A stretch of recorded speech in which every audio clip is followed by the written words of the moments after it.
All of our presents are unwrapped, toys have been played with, and some broken. I'm sorry, it was too much fun. I didn't break it on purpose. I was just playing with it. I'm sorry. But I guess it's time to podcast.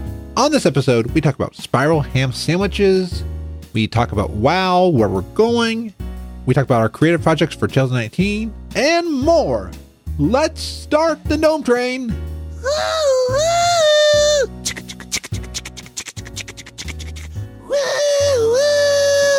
Welcome to FrazlCast, a podcast by a Blizzard fan gnome about World of Warcraft and geeky stuff. I promise you, they do talk about the World of Warcraft. They just go off the rails sometimes. Hello, Internet. It is Frazley, the Awesome Gnome. Each week, I am joined by awesome people from Azeroth and beyond. Let's use my customized ultra-safe transporter to head on over to meet up with this week's guests.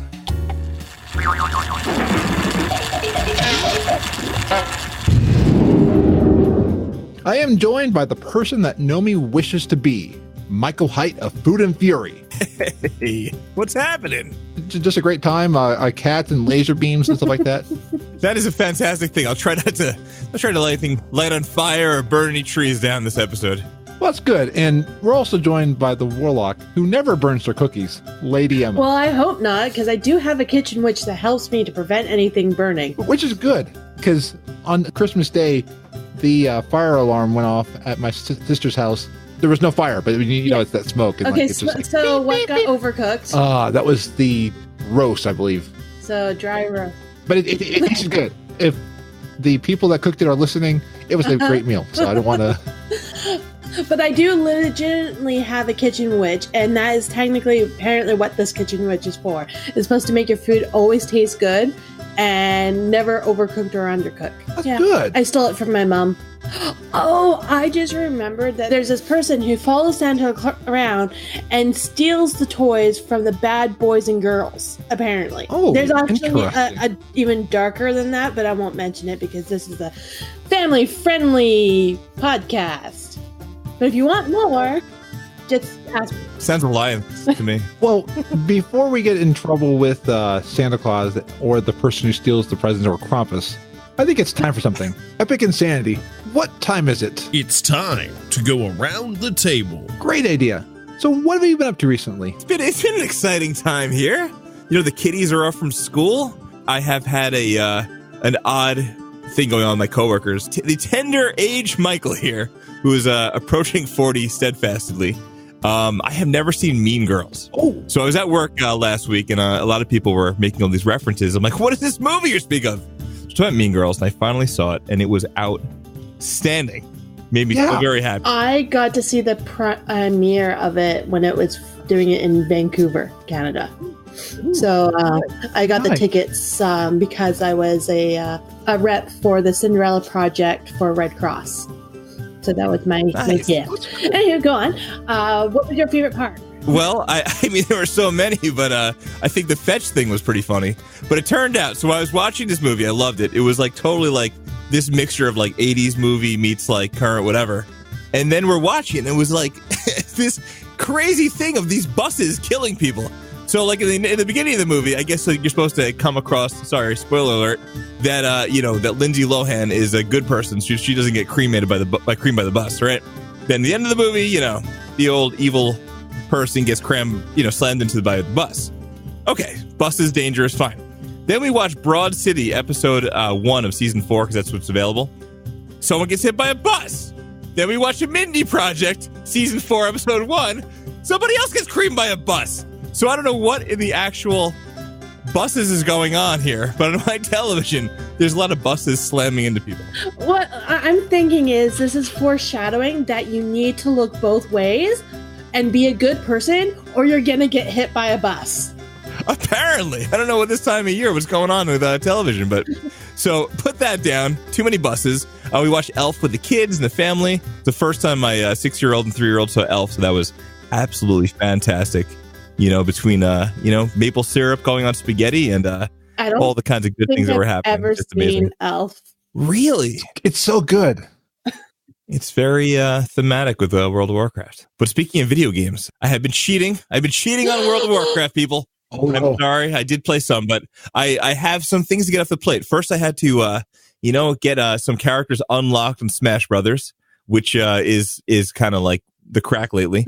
That, of course, naturally is a gateway drug to Pokemon Go, which is a gateway drug to Pokemon Let's Go. And the Diablo 3 on the Switch, which is something outstanding about playing anywhere in your house, which is like, 5 feet from the TV, but having the Switch in your hand, either you're in a bed, you're on the couch, wherever else, it's absolutely amazing. So I'm playing a Necromancer, and I am lighting it up. I think it had something to do with Amanda Sloan and Frazley joking around about Florida, fine folk playing Diablo. So I fully embraced it, and I am rocking out with the Necromancer.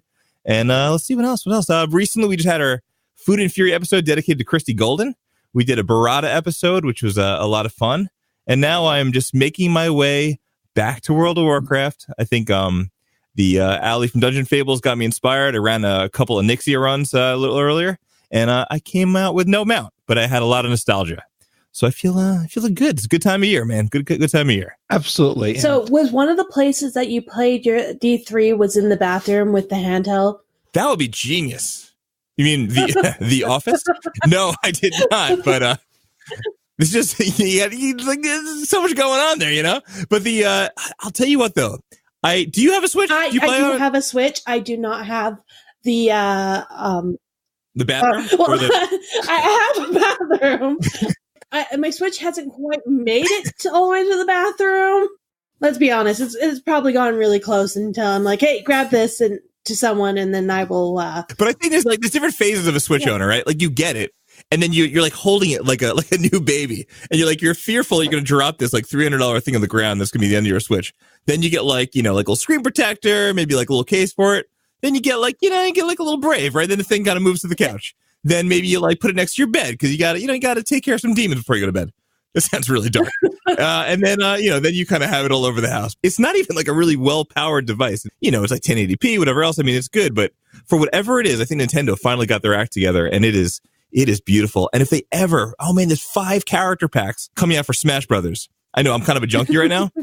Chris Metzen, if you come back as War Chief of the Horde, you got to make sure that somehow within one of those character packs, I want to have something from the Blizzard universe show up in Smash Brothers. That would be amazing. That would be my Switch I just got for the Pokemon Let Go. So it is a Pokemon Let Go bundle. So I have Pikachu and Eevee on it. Oh, both. They're both. Well, on the front case of the holder, one side has a picture of Eevee, the other side has a picture of Pikachu. The Switch itself, one controller is a lighter brown for Eevee, and the other one is a yellow for Pikachu.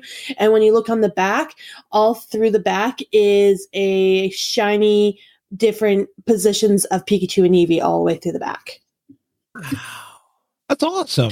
So I literally just got this. So I'm still in that baby phase with it where I have the screen protector, and I just got a carrying case, and I think it's left my house maybe twice, and I'm still overly protective of it. You got time. You got to get one of those like crazy USB-C batteries packs so you could like play it for more than 20 minutes outside the house. I have a USB charger for it, so I have a battery pack. So I already got that. And then, of course, I have the Pokeball Plus that came with it. And that's going everywhere with me. But I'm finding, like, it's getting dirty, and I'm freaking out. Like, oh, my God, I need to clean this. How do I clean this? Because the white's no longer white. It's going gray. Oh, no. Do you use it with the phone? Yeah, with the phone. And what's great about it is you put a Pokemon in there. And so when you're walking out, when it's hooked up to your phone, it will spin the Pokestops for you so you don't have to. And then when you bring that Pokemon back into your game, it levels it up. So all that walking and spinning and all that gives it XP. And so, yeah, that's how I've been leveling up my Pokemon in the game. That's outstanding.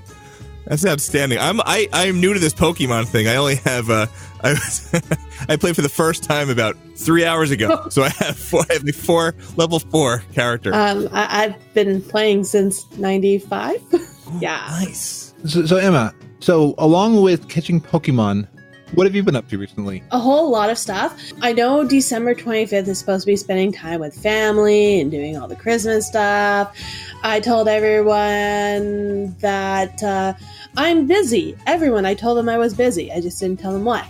So I spent the whole day power leveling the Pokemon, companions with pet battles doing Squirt, because of course Blizzard had to put Squirt and pet battle bonus week on the same day.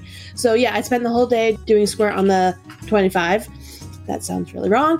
Anywho, one thing I was sad is I wasn't getting the bonus XP for my alts. Before, when you would do this, you could level them up. So I'm a little sad. Hopefully Blizzard didn't change something and there was just a bug and I wasn't getting any experience. Like 0 experience, except for the pet battles. They were getting to 25, no problem. I still have about 300 still to get to 25, but there were 18 up. So I'm getting there slowly. I finally started doing the hive mind. I've been hearing about the hive mind everywhere. I'm still planning on getting the waste of time. I just haven't started. But I started the hive mind because one of my raid team members was going to help everyone with the hive mind, because in the beginning part, you can do solo, but halfway through it, you need a full group of 5. So I got all the monocles, and I have to say the red one gives you a heart attack. Yellow is tedious. Green is the easiest, and blue was just a pain because you had to go everywhere, and Kara chest I still hate. I finally figured out how to do it, but I still hate it. I also feel a little lost in World of Warcraft because I know the patch just happened and I haven't done any of the new storyline. I'm just like, okay, I haven't played for a while. What do I need to do? And I still have to work on Pathfinder 1. I did see the See You Later bundle, and I've been hearing mixed feelings about that, where some people think don't give in to Blizzard about, try and get rid of items and all that.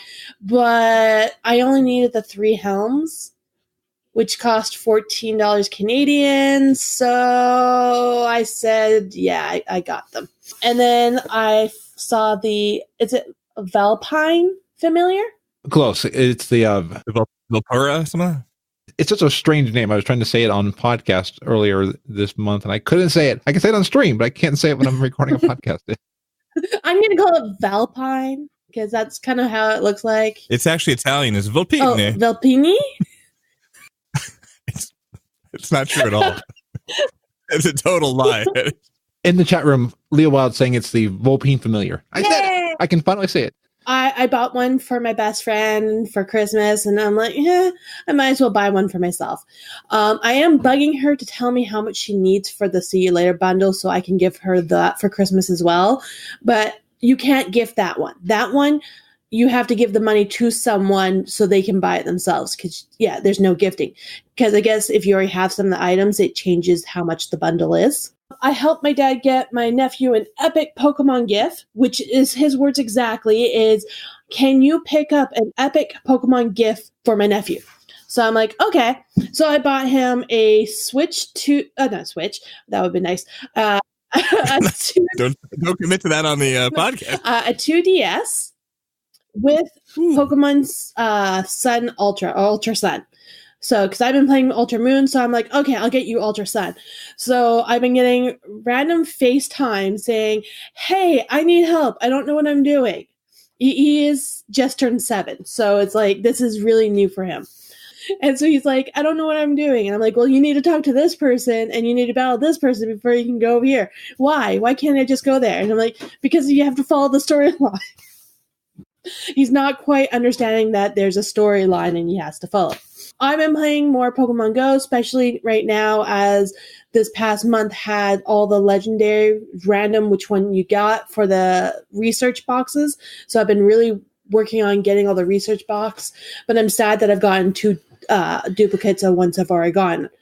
I have one more chance for this Monday, and after that, then it will be going on for January, February, which they said there is random Pokemon legendaries for that, which I'll figure out what that is later. And then Pokemon Let's Go, as I was mentioning, mostly in my Pokeball, but I'm right now hunting down for a stupid Lapras. I got one. I got my male one. I need my female one. Oh yeah, my game looks like Noah's Ark, where there's 2 of everything, of a male and a female, of every single one. Oh, nice. So it really looks like Noah's Ark, and this is all for the individual evolution as well. Wait. So now this is on Pokemon Go, like your phone, the phone game? The Let's Go, the Switch. Oh, okay. So you imported all the characters from that you caught on your phone into the game now? This is me catching them Oh, you caught them all?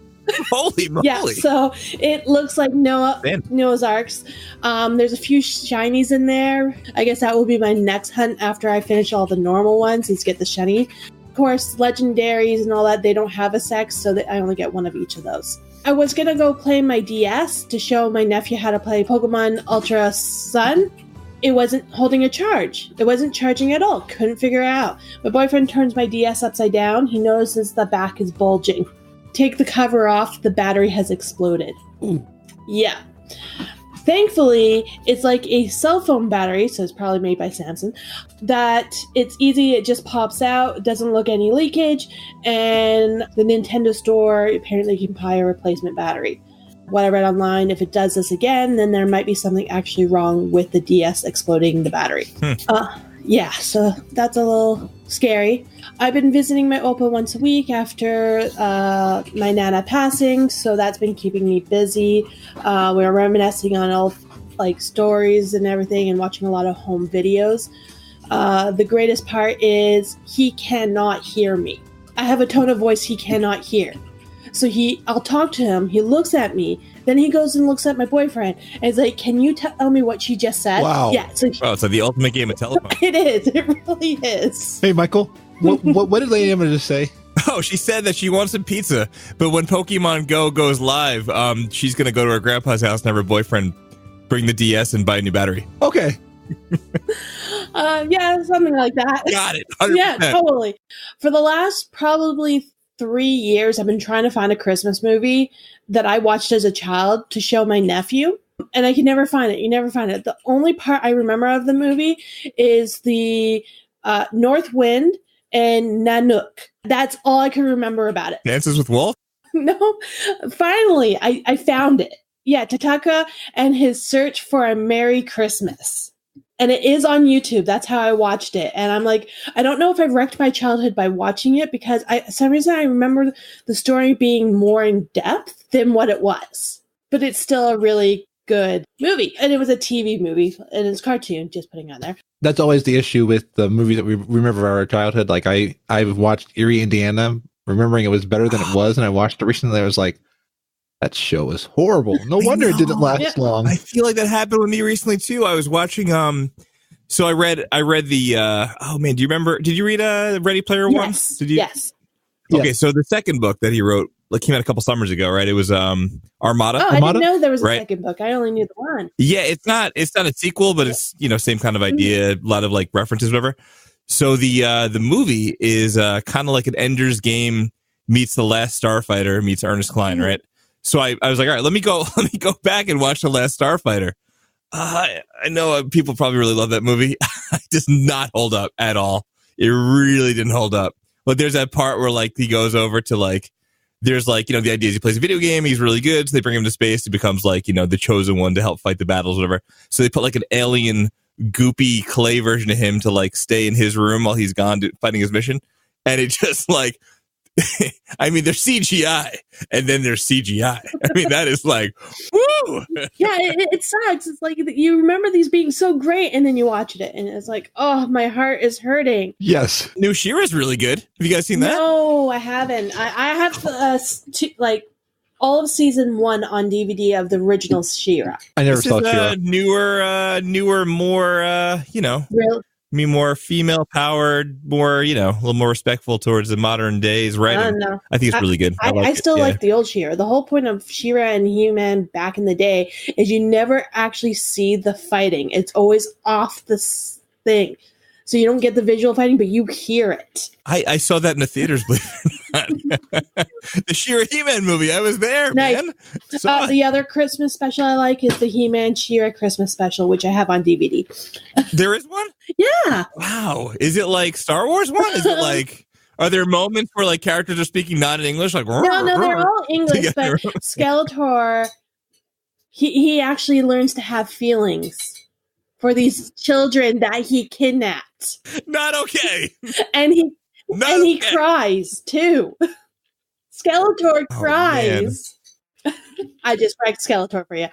I am happy the holidays are over because I don't do December. I hate December. So I'm glad that we're slowly catching up to January here. I did get a new Fitbit for Christmas, and Nice. I'm happy because my boyfriend won a Fitbit, and I was sad because it's not the one I wanted. So he sold that one. Basically, he talked to my best friend and his mom, and they all put in the money to get me a new Fitbit because I killed mine while I was on my cruise. With the new one, I got the Versa. You can have different face plates thing. And I got one with a black cat. I lost him after 4 hours of setting up my Fitbit.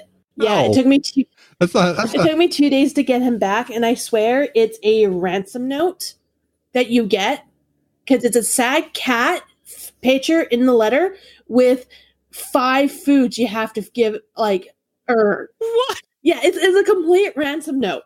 It's not cut out of like old random magazine letters. Like No.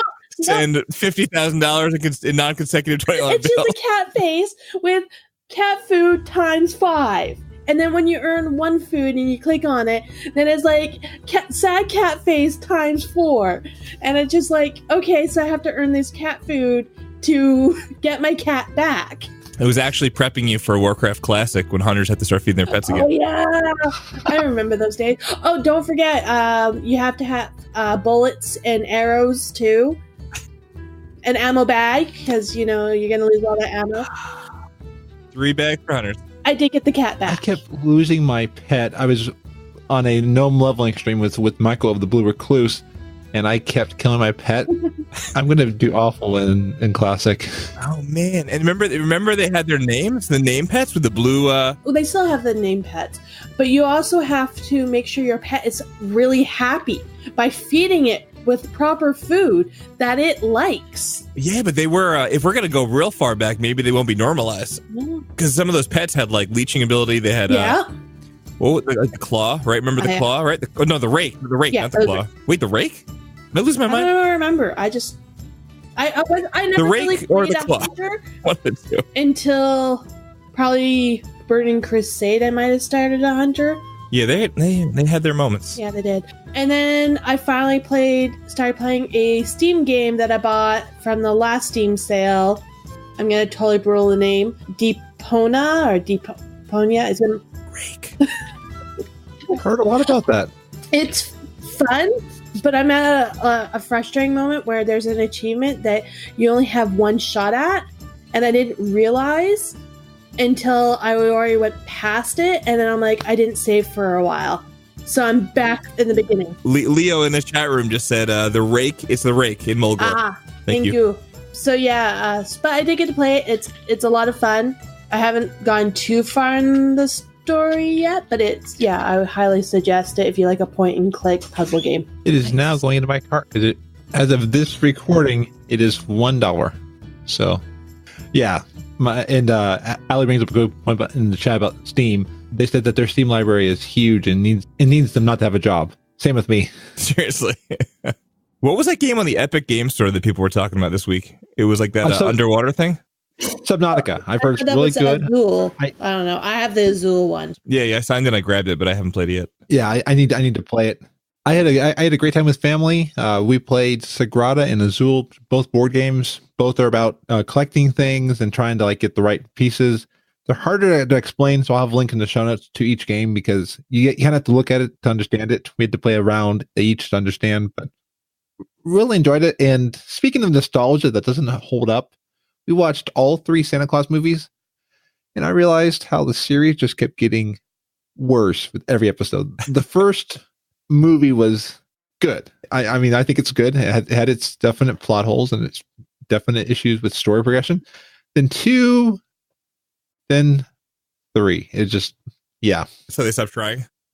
Yeah, it was one of those, even the actors, they had Mrs. Claus's parents, they had 2 great actors for them. Horrible direction and stuff. I'm like, this is not what I expected of those people. And then I got some great clothes. As I get older, I love clothes for Christmas. This is a sweater I'm wearing. Going down a dark path. Yeah. We can't save you any.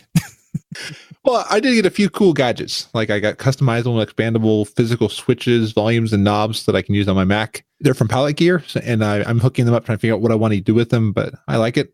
And I got a Harry Potter stainless steel turvis with symbols and different spells on it I've been drinking out of it. So we need to watch out. Are you going to put a spell on us? And now you're mine. That was like Tom Jones meets Harry Potter. Yeah, I was trying to do Hocus Pocus. Yeah. And then in WoW, I've been playing a lot of my Dark Iron Paladin Foul Room. I unlocked it about over 2 weeks ago, and I just kept playing all this week, and I couldn't stop. As of today, I'm up to level 82.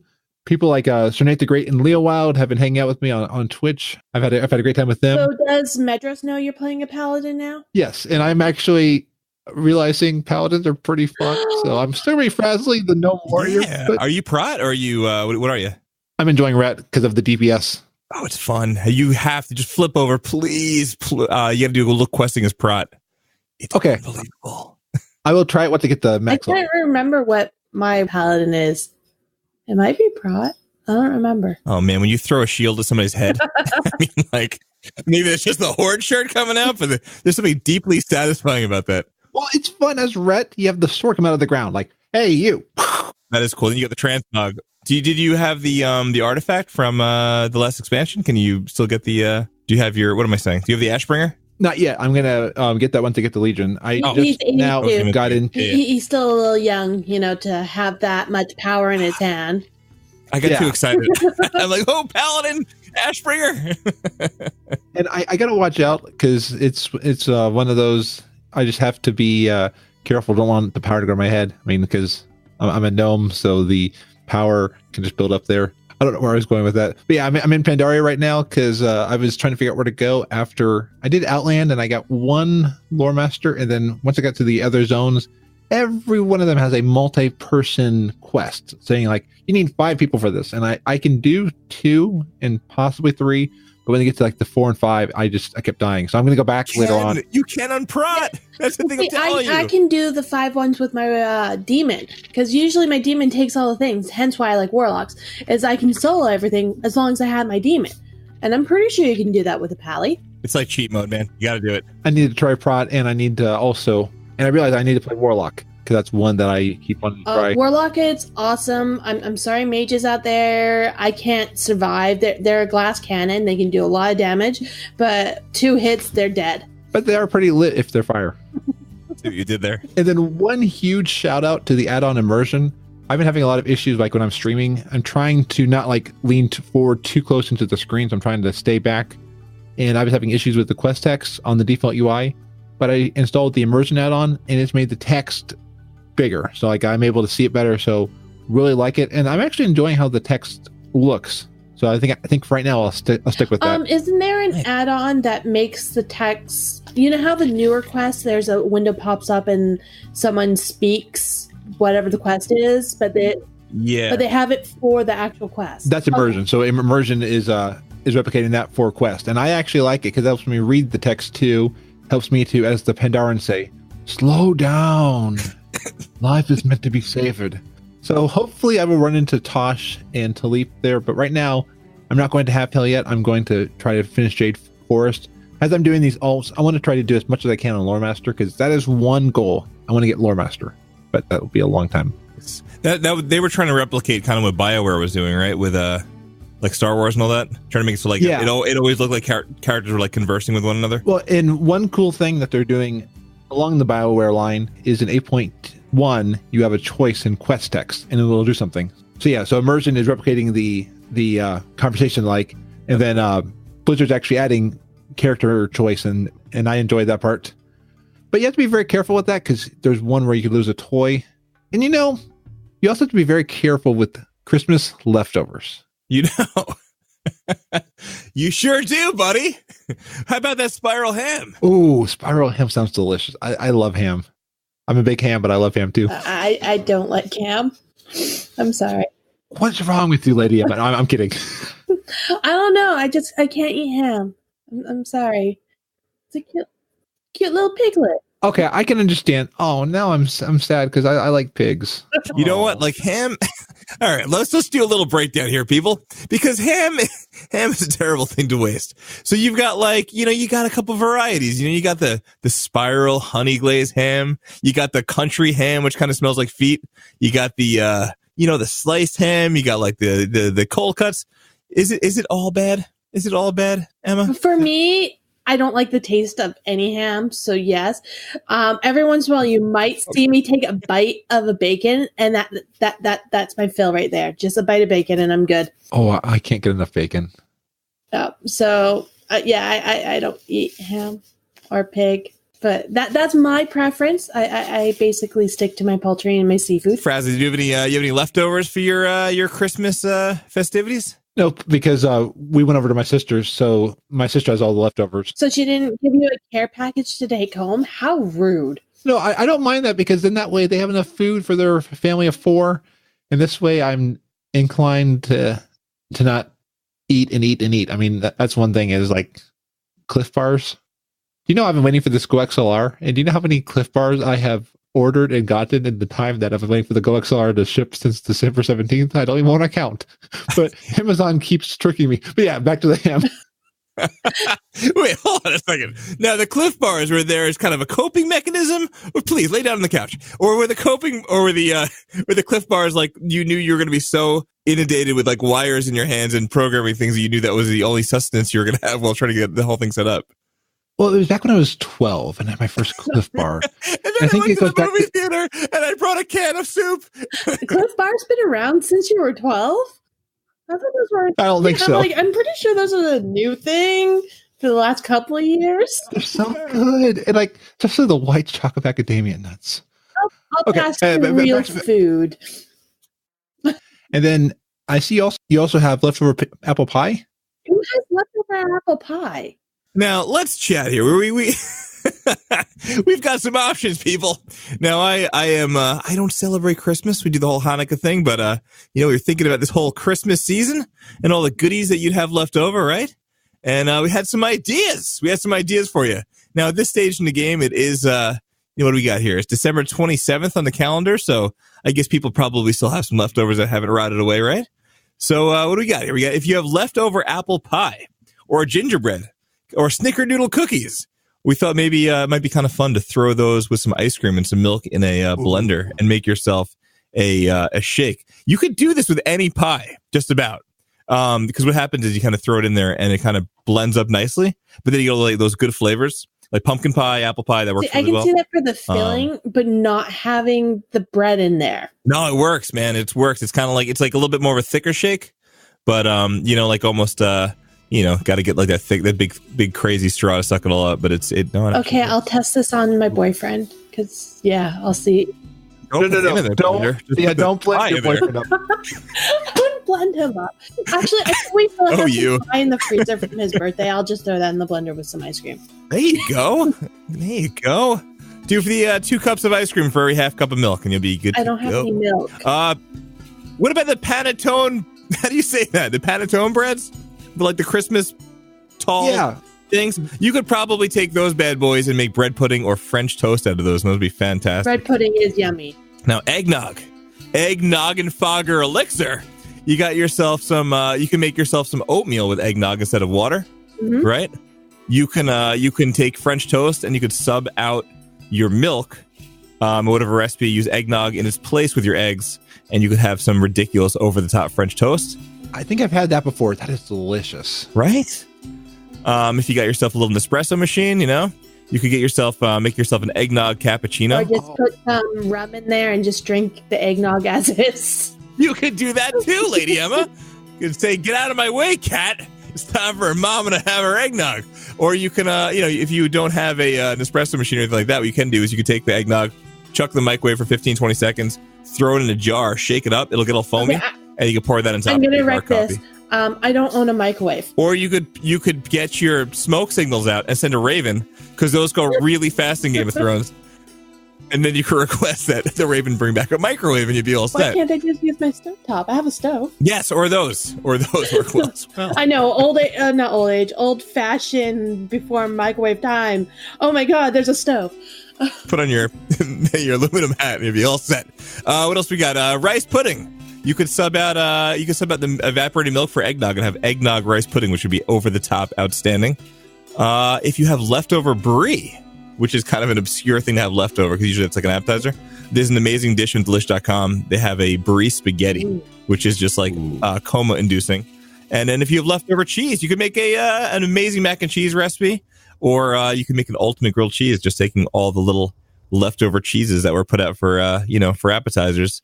Put a little mayonnaise on the outside of the bread. With that makes it nice the brie, you can have the brie, put a little bit of a jam, some nuts, throw it in the oven, and then you have it with crackers. There you go. Oh, that sounds so good.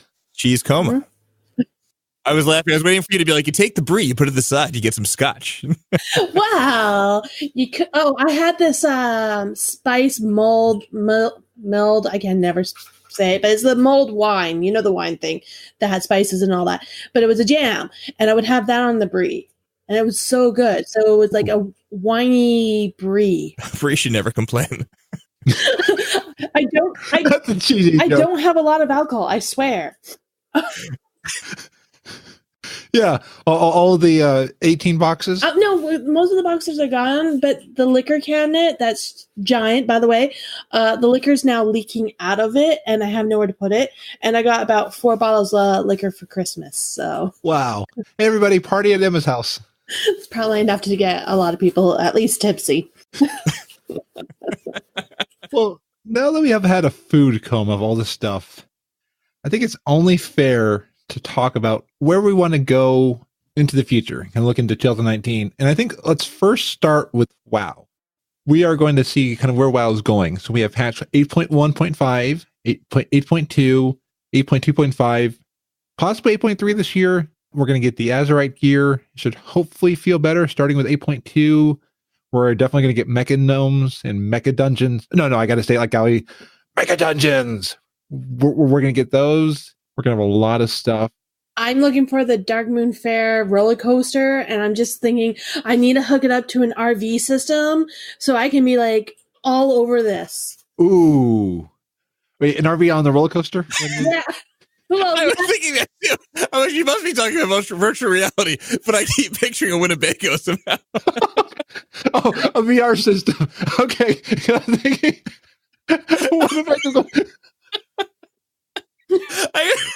I'm like, that is not safe. That is not safe for a you know track. What you can do in the Winnebago? You can be cooking meth on, and this can be a Breaking Bad Gnome edition. Oh no. It could be, there's back to cooking again, except that is really illegal. So not that. Let's move on from that. Yeah, kids. Hopefully kids aren't listening, but kids don't be. Stay out of the Winnebago if it's out in the desert. Yes. Done. Or if it's on a roller coaster. Yeah. Just stay out of Winnebagos, kids. And then I realized we'll be getting an expansion announcement at BlizzCon this year. So we're talking new class here? Probably a new class. I mean, because we'll probably get some new allied races, I would expect. Yeah, I think they're going to do the allied races now, not a new class, but the allied race might have a class. Ooh. Yeah, see, I agree with you on that, because I think that now that they've cracked open the door to the allied race thing, I don't think it's something that it's that exciting where that could be the only big character / race thing for an expansion, because it's just almost expected. Like, obviously they didn't say it, but we're going to get, mechanomes at some point, I think, personally, whatever. So I think it has to be a bigger thing. It can't just be that anymore. Yeah. And then so new race mechanomes? Yes, I'll be all for that. And also, along Dragon with Rider. We need Volpira. So we definitely need those as a race. Well, there was a whole thing with the WoW head, right? Yeah. Pura, they had like a whole thing where like there was a lot of people thinking that they were going to get them because they had the like all the character animations and everything else in the whatever it's called, like the closet. What do they call it? The changing room, whatever. Yeah, they had like a lot of options, I like more than they should have. Because they're still in the closet, But hey man, of me, Volpira's got a Volpira. But absolutely. Of me, I just want everything to come out of my closet, And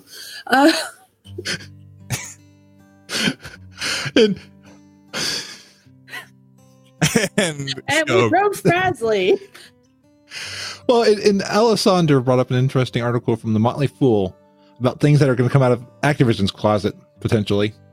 So mobile is a huge focus for the upcoming year. And a scary thing that they brought up was ads. So the quote is, King is using a form of in-game advertising called rewarded videos, which offers players in-game content in exchange for watching an ad.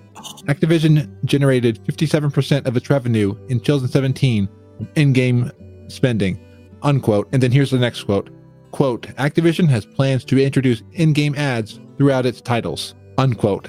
I'm thinking, I hope that's just Activision stuff. I struggle with that in Blizzard stuff because I've played some games that have had ads in it, and it is kind of awkward, especially if it's an ad that's for an old thing. Like, I know EA tried that for a while with like racing games. You would have things happen in there. There's two parts of me. I'm hoping that there's no ads in Blizzard somewhere that's just going to pop up somewhere randomly. But in a way, I'm like, but I want a way to get in-game stuff without actually costing me money. Yeah, but that's like almost like when you like around the time right before Christmas when Amazon has those like giveaways where like you could get the giveaway or enter one, but you have to watch the 15-second little snippet video. Mm-hmm. And it almost becomes like over the top, right? Yeah. A lot of the ads on YouTube, I skip whenever I can. I mean, I've seen the ad before or I'm just not interested in it. It does bring up an interesting point. Why is Blizzard removing stuff from the cash shop? They've removed stuff in the past from the cash shop, but why are they removing them again? Is it in place of more stuff, or are they trying to hype up? I was kind of like a little concerned, but what I'm thinking is a lot of people probably haven't bought that stuff for a long time. Like they're not getting any money, so why not try and sell it cheaper? It's kind of like, let's get rid of the last little bit of stock of stuff as quickly as possible. So this is their last ditch of getting rid of things that no one's buying. Yeah, I think I agree with you. I think it's kind of almost like the Disney going back into the vault nonsense. Mm-hmm. They're like, this is your last chance to get these 3 helms before they go into the Disney vault forever, blah, blah, blah. Or they'll pop out again in 10 years with Snow White and it'll be good to go. Disney has finally bought Blizzard behind everyone's back. Oh, Mouse cares on everything. Oh, God. You're going to have moments where he's like, hi, I'm Varian. And when I'm not fighting evil, I like Diet Coke. And Alessandra brings up an interesting point. Would you watch an ad while the game was loading? Yeah, as long as it doesn't delay my loading time. Yeah. Because I can just walk away and pretend to watch it. Unless the $15 a month goes down. I'm paying a premium, man. Yeah. If people want to have a free World of Warcraft experience and they want to have their game flooded with ads, maybe that's a different story. But, you know, if I'm paying a premium of $15 a month, that's me saying don't put any ads in my face. That's a good point. How about this? You have to watch so many ads a month to play for free. That would be interesting. It's kind of like there's somebody that does that. I'm trying to think of. Oh, yeah, a free-to-play does that. When you're playing a game to refill your energy, you watch an ad. Exactly. And it's like those surveys you can do online where you can do a survey and you do so many surveys to get money back. Exactly. So something like that. Ali brings up a good point that, yeah, SSD is too fast for loading sometimes. And that would be the ad would start and would have to stop. I agree with Nihar that ads for a $60 game or $15 a month game, when you're paying for something like that, it does seem a little tacky. If they're in hard times, then the price needs to go up to $16 a month. Just to avoid that, I will pay an extra $1. But and Alessandra brings up a point in chat, and then it goes into the next thing I want to look into the future. So Alessandra's saying, what if the ad meant you got Heroes of the Storm esports for 2019 or something else would be like funded? And they said EverQuest had a tie-in with Pizza Hut. I remember that, they slash pizza, and you could order a pizza from in-game. And that is interesting because I know in like big sports like NASCAR's biggest thing is you're watching these races and there's ads all over the place. When you're watching sports, there are ads to pay for that sports. And this event is sponsored by Pepsi, or this event is sponsored by Coca-Cola. But why don't they do that for the esports that apparently everyone watches now? It would build brand awareness for the company that's advertising with it. Because sadly, for the 2019, the future's looking interesting for esports. It's good and bad. I mean, the bad news we got is that Heroes of the Storm is having no HCG for 2019. But StarCraft 2 has a bright future so far. Like the moment of the year was Serral became the first non-Korean to win WCS. And then Dota 2, StarCraft 2, Tekken 7, Arena of Valor, and Mobile Legends are confirmed as esports to be played in the South Asian Gaming 2018 by Fox Sports Asia. So those games are going to be in the Asia Games. And StarCraft 2 is apparently very popular with Michigan State, according to WKAR. I could see if Activision would keep the ads to mobile or to esports, where you're not paying $15 a month for it. You're not paying $60 a month for it, but it would help stuff go forward. I could possibly see it helping. I mean, because if they stopped Heroes because of finances and they stopped because they can't fund it, maybe that could have helped save Heroes. I mean, I feel like a lot of people feel already like there's been times in the past where there's been content available only to the players that were like on the mythic status, right? Where like maybe you weren't getting the story unless you were like the hardest of the hardcorest raiders. Maybe if they did this in some level and it was just totally cosmetic in some way, whatever it was, if it was just something that maybe didn't offend people that were playing other ways or didn't really care about esports or other things, maybe it wouldn't really matter as much. But you know, I feel like you don't want to isolate your audience, you know? Yeah.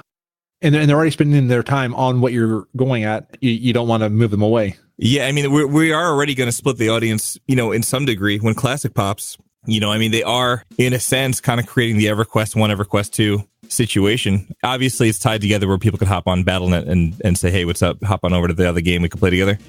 But, you know, there are some moments where things are getting split. So hopefully, you know, we don't need more rifts in our games, right?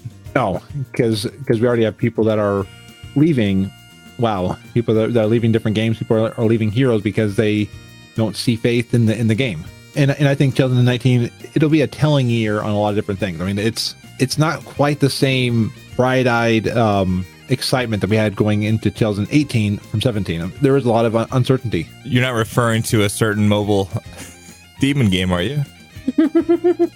Oh, definitely. I mean, Diablo Immortal has definitely been a concern for a lot of people, and they're concerned like where is Blizzard's priorities, and it's definitely something to keep watching. I mean, if we're going into 2019, how do both of you feel on your own enjoyment of Blizzard titles? Quite honest, I am finding World of Warcraft a little boring, but that's my issues. I don't know. This whole expansion, I'm having a hard time finding a core group of people to play with. So I'm feeling like it's very solo in a lot of playing. I can't find anyone to do World Quest with me because they want to do their own thing, or I find I'm still having more fun doing old content and getting stuff than going along with the storyline. I'm not saying World of Warcraft is gone down. It's just saying my enjoyment of the current content isn't there for me personally. I still like Hero of the Storms, but I play maybe 4 or 5 games and then I'm done for a while because it gets very repetitive. I don't have Overwatch, so I can't really say. I've been meaning to get more into Diablo 3. I just haven't. Maybe what's problem is I don't have it on the Switch, and I need to put it on the Switch so I can do it in the bathroom. I was just going to say that. So maybe that's the enjoyment I'm missing. The Hearthstone, if I was better at understanding how to play it, because apparently I'm just horrible and lose all the time. Same with me. Yeah, I probably would, like, if my losing streak was a little less than my winning streak, I'd probably play more, but it's right now, I'm basically just losing. So it's like, with Blizzard games, yeah, I haven't played with a lot of them, and I think the last couple of months, I've been playing other things. I log on to World of Warcraft to raid with my raid team, and that's once a week. Yeah, for me, I feel like, WoW's my jam. But I feel like, there's so much choice right now. You could be pulled in 6,000 different directions, and it's hard to narrow down what you really want to do. And I think that they still have to work out some of the social pieces, because in some way they kind of give you like a lot of options of forming like micro groups and things like that. Mm-hmm. They've done that in the past with the whole forming small groups and posting things, but of course it always turns into what's your eye level, bro. Yeah, but much so. I feel like, aside from that, I think that, we're in a weird time with Classic coming out. I think that's going to potentially, I hope, maybe pull people back socially, because that, to me, all I think about back in the day, besides hopping in general chat or trade chat and looking for a tank, is the idea that you kind of had to work at a little bit to find groups. But then once you found people, then you kind of almost wanted to hold on to them. So I'm hoping that maybe that brings back some of that feel, because the whole MMO part of it is people. And that's kind of the best part. Maybe the game is the game and maybe it's getting a little outdated, but the story is just incredible. Christy Golden's work with everyone else just blows my mind every time something comes out. I think for me, even if I'm in a little bit of a lull, I think all I need is a good cinematic or a good announcement, and I'm like ready to rock again. So I think for me at least, I'm kind of waiting for the mechanomes and all that crazy stuff. I think maybe another issue that we haven't had in the past too is such a different storyline with different raids and things. I think it's making, at least me, it makes me want to try the Alliance stuff out. And the idea is that I want to see the Pirates of the Caribbean. I want to see that whole side because I've been spending, the past 3 months or so doing the Black Panther thing. Now I want to see the other stuff, but I'm wondering if that's happening on both sides of the fence, and maybe that's causing, maybe Alliance players want to see the Horde side, Horde wants to see the Alliance. Maybe that's having people even more dispersed than they normally would be. But it's still just cool to get the whole story aspect, but it's not a single player game. They kind of did that last expansion where there were certain parts of scenes that you only got on the Horde, and the same thing with the Alliance. Well, I think they did that with every expansion, if you quite like the scenario with the Fall of Theramore, right? We got to see, me and Frazley got to see the Alliance side, you got to see the Horde side, and they were slightly different. Yeah, but like you could always pop on Wowhead and kind of see the little cinematic and call it a day, though. You know what I mean? True. I don't know. For me, I like to actually play instead of watching someone else do it. Yeah. And get the full context of those videos. Like they kind of did that this expansion where there was a scene that you got to see on the Horde side, and if you do on the Alliance side, the quest line, eventually you get to see the scene anyways. And they kind of threw in there saying this is what happened here. So you have some filler, but no, this upcoming raid, I know the very end is there 2 different parts. One side for the Alliance and Horde. And apparently the mechanics of the fights are exactly the same. It's just different names of the characters and color background, I guess. Well, and what's weird is you'll be playing it as the Horde taking down this boss. So like you'll kind of like go into this thing, which I wasn't liking that because I don't want to kill Mechatork, but knowing, okay, I'm the Horde killing Mechatork. I'm not actually me killing Mechatork. I feel better on that. I'm going to make a character name for Schmazley. Oh, no. And they're like, I'm killing Mechatork. What? Taking him down. No, they need to make a faction that is neutral on both sides. And I don't know. Warhammer didn't go so well. and they just go, you can do both sides of the raids with one tune. Ooh, that'd be interesting. Like the only difference is you have a goatee. Yeah, pretty much. Yeah, your one tune has a goatee and the other one doesn't. No, the other one has like a mole. So you have a goatee and a mole. Robert De Niro. Okay. I'm kind of feeling the way you are on WoW, that like I'm not playing it all the time. I mean, I'm not raid progressing. I'm not going for the latest gear. I'm looking at WoW at the long-term game. I look at WoW as a game to play, to enjoy, but I'm not trying to do every single bit of content now. And a lot of my enjoyment comes out of my creative projects. I mean, that I realized part of why I've stuck with WoW is this podcast, the Fraz Report. It's these different creative projects. And in 2019, one thing that's going to keep me back is all the things that I'm doing outside of the game. I mean, doing this right now. This is a Thursday night. I'm having a great time talking with both of you. That has been one of the best things I've had every single Thursday night for the past, almost 2 years in June. I mean, that is one thing to me that is WoW. I feel like this is part of my WoW experience, is this part. Whenever I get behind the mic for the Fraz Report, it is part of my WoW experience. Going forward, I'm going to stick with WoW, but it'll help keep me from burning out on WoW because I'm not playing WoW all the time. And with our creative projects, what are our goals for the future? For, Snacksaroth is funny. Snacksaroth is kind of a thing that we created as kind of a fun little side thing that we want to do. And it's changed a lot. My original co-host, Mike, his wife had back surgery. He's been out for a little while. His plan is to be back by the summertime. We'll kind of pick up the flag again and kind of see how things go there. But, you've been jumping in a lot on Snacksaroth. We've been having a lot of random fun. That show is... It's transformed in so many different ways. It started out as like, hey, we've got pizza rolls. Who wants to have pizza rolls? You love pizza rolls. You should eat better snacks. And now we're like doing like skits, and I'm doing Bad Baswamdi voices and whatnot. And I don't know where things are going. And here I thought you were getting the World of Warcraft cookbook and attempting to try and cook these things. No, we're going past that. We're going. I'm going outside of the. battle.net, and I'm grabbing recipes that I know of to make life better and not healthier, but tastier for snack time. It's a lot of fun. I met like the people that I've met that are in the community that it's like, the geeky community that I love, my people. I feel like I'm having an amazing interaction with a lot of you guys. All of, you yourself, obviously, Emma, we're talking for the first time. Yes, we are. Ali, Tosh, Ro, all these great people that I'm sure I left some people out, but, we're having a lot of fun just interacting over Twitter. I feel like I've never had so much communication interaction with any of the podcasts. So I'm having so much fun there. Even like Christy Golden will she'll interact with us a little bit. And, on Food and Fury, we're just taking things wherever they go. We're not taking anything too seriously. When the show started, we were, we started in May. So we've only been at it for, about 6 months or so, whatever it's been. Apparently I can't do math. We started out where it kind of almost were like we were the experts. But as soon as we've kind of taken that pressure off of ourselves, and now we're just kind of the people that are doing this food thing, where we're cooking along with you. I think it's been a lot more fun for us.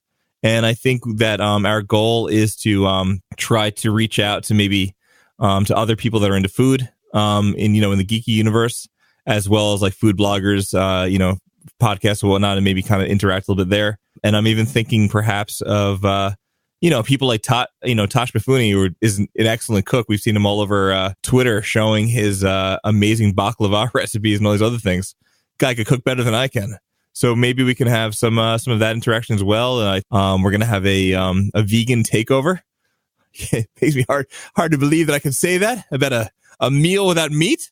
But I think I could send you some really good vegan recipes if you need. I'm not vegan, but I have some. I know I keep thinking of Scott Pilgrim, but that's amazing. Please do. Amanda Sloan and Frazley are doomed to take over Food and Fury coming up pretty soon, and we're going to be doing a vegan episode. And we'll see wherever that takes us. And we're just having a lot of fun. And if we could keep on eating and trying out new things. I mean, look, dude, we started this thing, and the whole idea was just to have fun. But my wife, who was into art and all this other stuff, she was in this art club, right? And her art club called Power was with her friends, and Power is the girl that started. Her family's Italian, and I guess the word power means fear. So the idea was that their fear was after they graduated from college, the fear was that after college was over, they weren't going to create any more art. And I'm not an artist or anything, but that belief of you've got to keep pushing yourself to be creative, they were doing that. I'm like, well, I want to start a food and cooking club. I couldn't find anyone. So Mike and I started the podcast, and then we were thinking maybe the podcast community would be our cooking club, with the idea that we just cook some dishes and have a lot of fun. So, if anything else, every week it forces us to try to cook something different, and we have some fun doing it. And Sarah's been an amazing addition to the show. And when Mike gets back, we're going to move to a 3-person podcast, and we'll just see where things kind of shake out. I also can send you a lot of recipes that require booze. I wouldn't have thought that in the small time we've spoken. Not at all. Interesting. I never thought Cheerios would go with scotch. No, but yeah, that'd be great. You love blueberry cheesecake. Okay, so that makes sense, right? Like and you like decent cheesecake because you don't bake this cheesecake. This is a non-baked cheesecake, so the alcohol content is still in there. Interesting. Why is she mulling jelly from a peanut butter and jelly sandwich? No, I think that sounds good. That sounds good. I like to cook, FYI. Yeah, no, I've heard some past episodes of you baking. It seems to be kind of a right. Do you bake the brownies from the what are the Dalaran brownies over there, or the? Am I making that up? I didn't make the Dalaran brownies. I haven't. I've been looking at it, okay. But someone on Twitter was looking for the recipe. Oh, okay, that's what it was. Was. Medros from Malting Zazaroth, he has eaten my Warlock cupcakes. They had a little bit of green shininess to them. He didn't quite trust them, but he did eat them. His soul's mine. And no, dark pack. I know. And then I have this, like, think of meringues or whatever those little cookies with the meringue tops on them, like the egg yolk or egg white with the So you have that, and then you get rum with cream cheese. Mix that in, and you put that on the bottom, and then you dip them into broken up graham crackers crumbs, and then just leave that, and then it's really yummy. Nice. Like I said, I got the alcohol recipes down packed. Lots of them. We take the Jell-O and then we add the booze and we put it in the refrigerator. Oh, I love it though. It's fantastic. Oh, and for the Jell-O ones, you want to use liqueurs, not like vodka or rum, because they don't really harden. It gets into a sloppy mess. So you use the liqueurs, and then no one realized that they're Jell-O shots until it's too late. That's dark. That's warlocky. I gotta shine somewhere. I love it. But on a side note, speaking of like the food and cooking thing, so, Frazley has been jumping in on a lot of these silly episodes and stuff. We keep going in this weird direction with a lot of like story plot kind of things, which is really odd for a snack thing. We have some odd things up our sleeves for 2019. We're going to play around and see where that takes us, because I don't know if the people that listen are like, why do you guys keep making these odd stories? But we have some weird ideas of where things maybe could go. I don't know why I just did a Blizzard TM thing there. So Food and Fury TM. You are not prepared. Unless you're and drinking this Diet Coke. Monetization. But we're going to have product placements inside, so it'll be a little bit more subtle than like a giant billboard in Stormwind saying, brought to you in part by. I feel the same way that you have about these projects. I mean, when I started the show, I had an idea of where I wanted to go, but this past year has really been a year of refinement. It's really been a year of me figuring out what's most important. Like, I thought I had to do every bit of news, and I had to like be there to be everybody's source for all Blizzard news. And I'm like, no, if there's news that's interesting and discussion worthy, I'll mention it. But there's a ton of podcasts that cover the news. So I will try to make a show that's good, that doesn't go too long, but some weeks they go longer than other weeks. But I think for 2019, I want to keep refining what I've been working on, keep refining this. I listen to myself on the Realm Maintenance yearly maintenance. I'm like, wow, I think I hopefully sound better. Like, I'm not trying to diss Frazley of January 2018, but I'm like, I hope I'm better than I was even back then. I was so nervous when I'm talking with the Realm. I'm like, Frazley, why are you so nervous? The spirit of Wintervale's past may have a lot to say about that. Yes. And showing me, hey, enjoy what's going on. Allie brings up a good point in chat that it's the fun. In whatever we're doing, we have to have the fun aspect. We're doing this because it's fun. We're not making any money from Blizzard. We're not making money usually. I mean, there are some podcasts who probably make money, and I'm excited for them because they're succeeding with what they like to do. Looking for endorsement. and I'm going to tell everybody to definitely drink Tervis. Or drink from Tervis. Don't drink Tervis. I think drinking plastic and steel is not a good thing. We're just selling out. We're like, you shouldn't have any ads in World of Warcraft. But if you have money laying around, Thomas's English muffins, if you're listening. Oh, somebody just called me on my Apple iPhone. Oh, funny. And I'm on my AT&T service right now. And I look at my Fitbit to see. Sell out. No, that's one thing I hope I don't do is I have always thought about, like, what if somebody were to say, hey, we want to run an ad. I'm like, whatever I sell, I would have to believe in it. I would have to use it. I don't want to be those people on like YouTube and Twitter. Hey, buy this product that I don't actually use. It's amazing. This product that is made by, so-and-so company. And now it's one of those, I want people to have fun when they're listening. I don't want to be selling them. I hate the podcast that like, it's a 10-minute podcast and halfway through it's an ad for like 5 different companies. He's going to do like an opening. Audible.com. So if I had my own podcast, that one probably might be in there because, come on, who doesn't listen to an audiobook? Fraz is going to be like doing like an unboxing video on YouTube for like facial rejuvenating cream. For products rejected from Amazon. Nice. The gnome stimulant. Okay. But it's not gold. So it's funny you mentioned it. Didn't you talk about Frazley? You mentioned it was like what was it, man? It was an episode that challenged you to listen to like your first episode, right? Yeah. Wasn't that kind of the thing? Like you should go back and listen to your first podcast and feel all kinds of chills. Yes. Somebody has encouraged me to listen to episode 1 of this podcast for an upcoming episode of their podcast. And I am so nervous to do that, but I'm going to do it. I'm going to be like, to quote Pat Krane, oh boy. You know what though, dude? I mean, within the context of everything going on, we're like losing our minds here, is I feel like I think maybe you've mentioned this before, kind of a similar belief that I have. As long as you're making some sort of slight improvement every time you hop on the mic in any way that is, whatever that is, if that's, some flow of your show or the news you're picking, or, maybe not saying the words are okay, awesome, or whatever that word might be for you. Absolutely. Then, I think that's probably why you're feeling that way, because you've probably made so many little improvements over the course of a year that when you compile all of those things together, you're probably hearing yourself after you've made 50 improvements, Yeah. And I was listening to one of them recently. I was like, wow, I am so much better. I mean, I'm not saying I'm great, but I can see no mind if I do. Self-improvement. Everyone had self-improvement. The more they practice anything. Look at a lot She's going to talk about alcohol again. Just wait. Well, like a lot of artists I've seen, any type of artist, musician, painters, digital art, anything like that, the more they do it, the better they get. More they learn from things that they have done for future projects. So it's basically a trial and error until you think you have it right, which you'll never have it right because there's always room for improvement. As soon as you think there is no room for improvement, that's when you start to fail.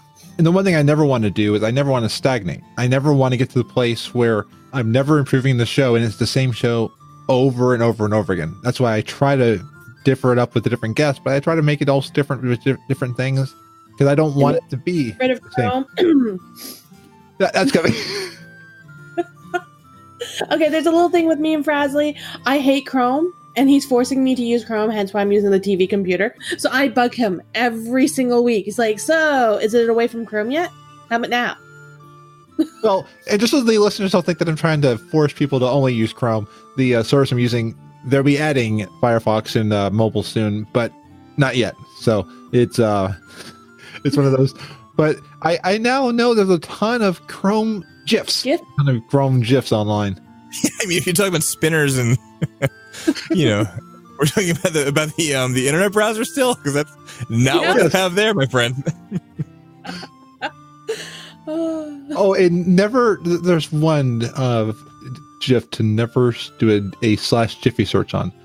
Anyway, before we get off the rails anymore, I think it's time to look into the future and see Kilrock's site.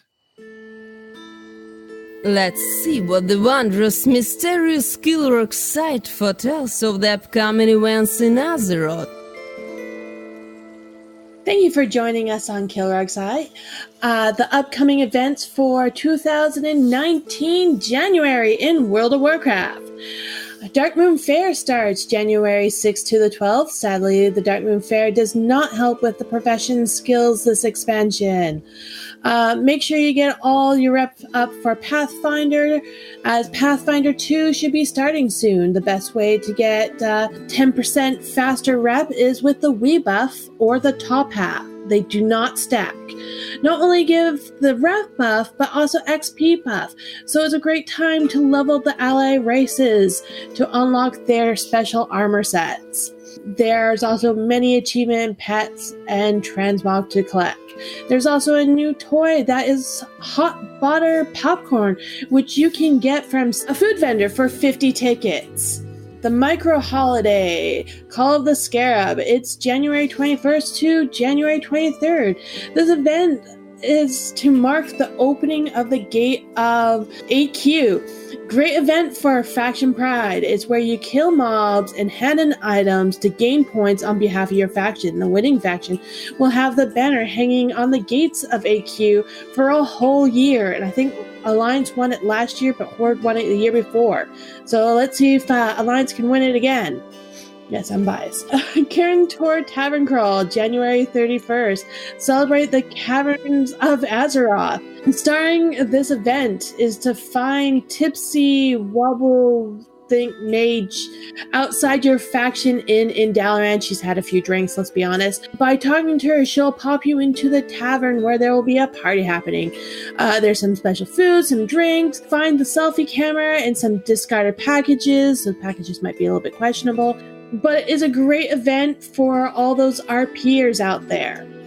The weekly bonus event for January is Time Walking event, which is January 1st to 7th. It's Cataclysm, so anybody who's level 86 or higher can do this.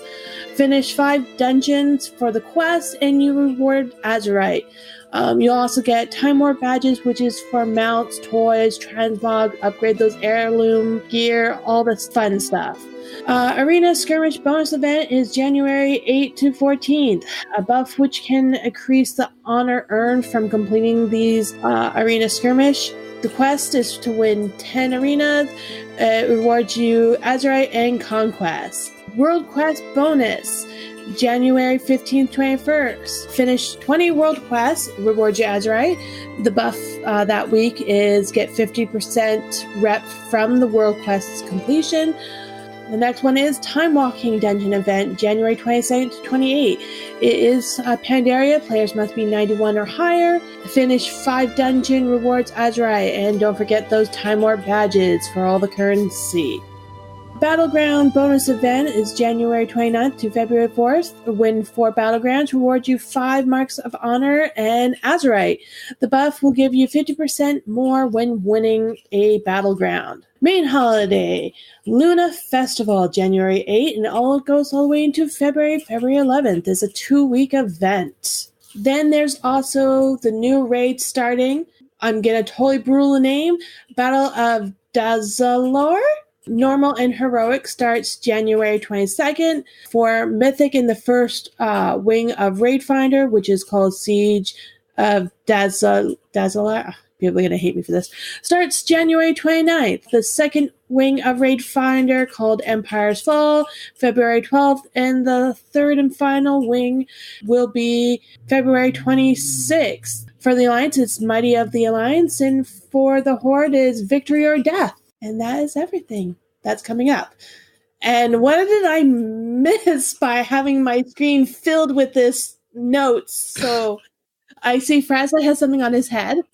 I think it's his pizza hat. Yeah, pizza hat. Oh, you got the little ghost dude from Pac-Man. And my wife painted it's a rock that's incredibly heavy that I was doing questionable things. I had it above my head, which is really not smart when you're having a heavy rock like that. And I missed all of it. I heard the laughing in the background, and I'm like, okay, what am I missing? Because I did. I told Michael to not distract you, and Michael then starts doing it like, I'm a kid. He encouraged me, so then I got my pizza hat. Well, it's a good thing that I made my notes huge, covering everything, so I couldn't see anything going on other than hearing laughing in the background. Fantastic. Okay. I mean, we're here to help, of course. Awesome. You know what? I realized what we were like, Michael. Emma was the teacher, and we're the kids that are like in the back of the classroom, all like flying around and we're like snicker, like. I'm the teacher looking at the board behind, and you're behind me trying to misbehave and distract all the other kids. Yeah, and like Twitch chat was all like laughing and stuff, and like Ali said, like they have no words.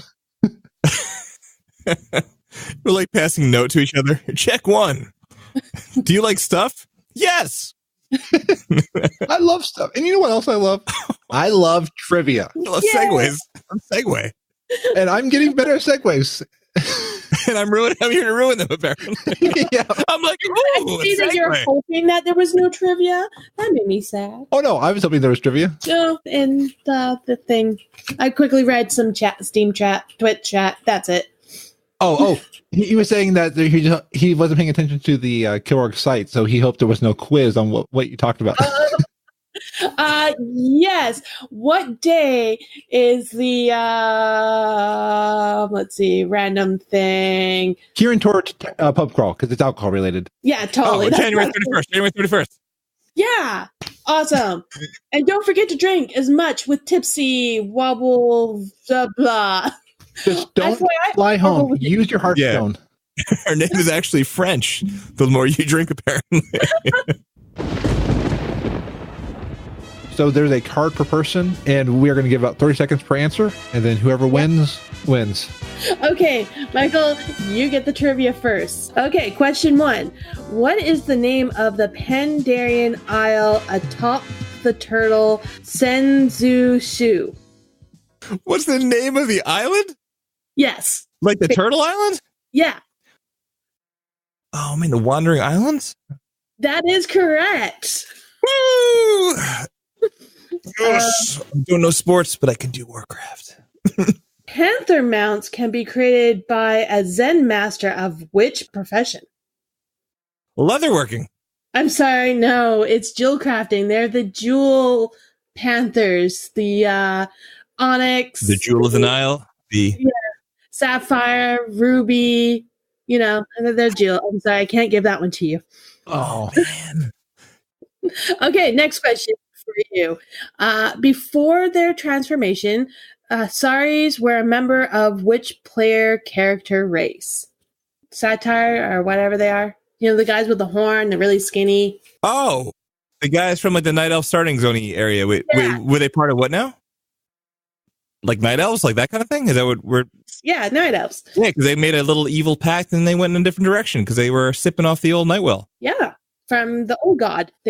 Not old god. It was Sargeras transformed them into the Sar. it shows that you need to be careful what stuff you're drinking. I mean, you have to be very careful. Like a warning. It was because Sargeras corrupted some of them, and it's like, hey, I'm going to make you feel special, and I'm going to tear you apart to limb into a nothingness, and then put you back together and look nothing like what you look like. And I will not stab my sword into a planet later. And if you listen to the latest Dungeon Fables, you hear a lot about the old gods, and you hear a lot about Sargeras and stuff like that. All right. So the next question for you. Which of the following is not a quality of equipment? Poor, uncommon, superb, or epic? Superb. Correct. That is it. What is so fancy? How is that? A new piece of loot you have. Well, it turns out it's not epic, but it's superb. Quite. Apparently it was under epic because epic's last. All right, next question. Which of the following is not a World of Warcraft troll race? Forest, ice, jungle, or sea? And I think this card is really outdated now. Well, man, I don't know. I haven't heard half of those. The old ice troll? They're too tropical. Is this real? Yes, this is real. Lord Boswambi. You have forest, ice, jungle, or sea. And heart. I don't know. I mean, I guess a sea. No, I don't know. I'm going to say ice troll. I'm probably wrong. Yeah, you were almost there. It was sea. Sea troll? It was a sea troll. Like they're like, it's outdated. wait, a sea troll is what, a naga? Maybe. Well, Naga not gonna work anymore? Naga are technically night elves, but they're also saying night elves are trolls. So no, this is a throwaway question. I'll take a loss in that one, but that's a bad question. Well, this is from the Trivia Pursuits. So. Zolgin, a glass of gin, or Okay, last question.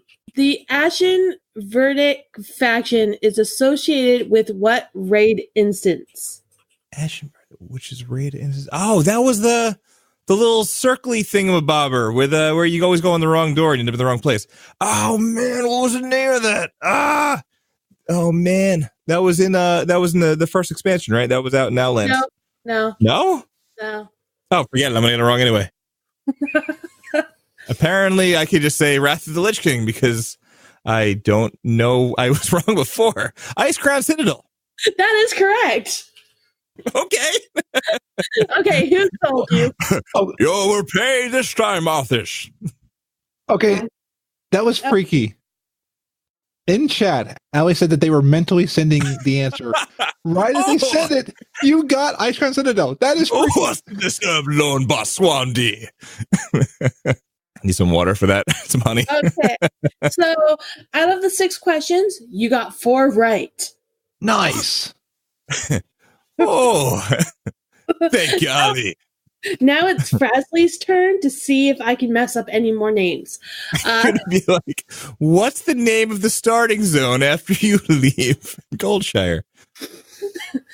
Hey, it has been that way. All right. Speaking of that, which I'm pretty sure, Michael, you're going to definitely get. But this is for Frazley. What is the historic capital city of the Tauren? Mulgore. Capital city. Party time. Excellent. Wee wee. I know this one. It's like you're jamming out. You know what I like? It's like you and I get like unlimited chances. No, did I say Mulgore? That's not what I was saying. I give a few freebies depending on how nice I am. Thunder. Doom, doom. Thunder Mob. There we go. I was like, I've been to the city. I've been to this horde and at the Lions. Get that? Okay, Frazley, next question. How many classes only have DPS specialization? And remember, this is like Pandaria earlier. Oh, you can't say Demon Hunter, obviously. No, Demon Hunters aren't. But I thought Demon Hunters have tank spec. That's true. It's all DPS to me. I'm just going to take a guess. 4. That is correct. Wait, Hunter, Rogue, Warlock, Mage. Nice. I was on target with that because I was trying to think. Come on, Warlock's a tank. That's why I keep telling my raid team, and they still haven't let me try.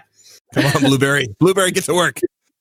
Okay, so this is the question that I'm going to totally even mess up, and I don't even know where this is from, but I'm going to try. Who is not a member of the Titan Pantheon? Arion, Norgonon, Telemar, or Amanathul? I'm going to say Arion. No, that one is one. But Okay. This is me totally messing up. It was Telemont.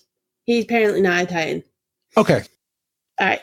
He is now going to be on in the next version when Activision adds more monetization. They're the ones that's going to call you up late at night saying, hey, by the way, I know you play World of Warcraft. We would love if you would buy from the gear store. And I've seen that you're sub to WoW. Well, if you buy now, we'll get you another mount. It's the telemarketer Titan. Yeah.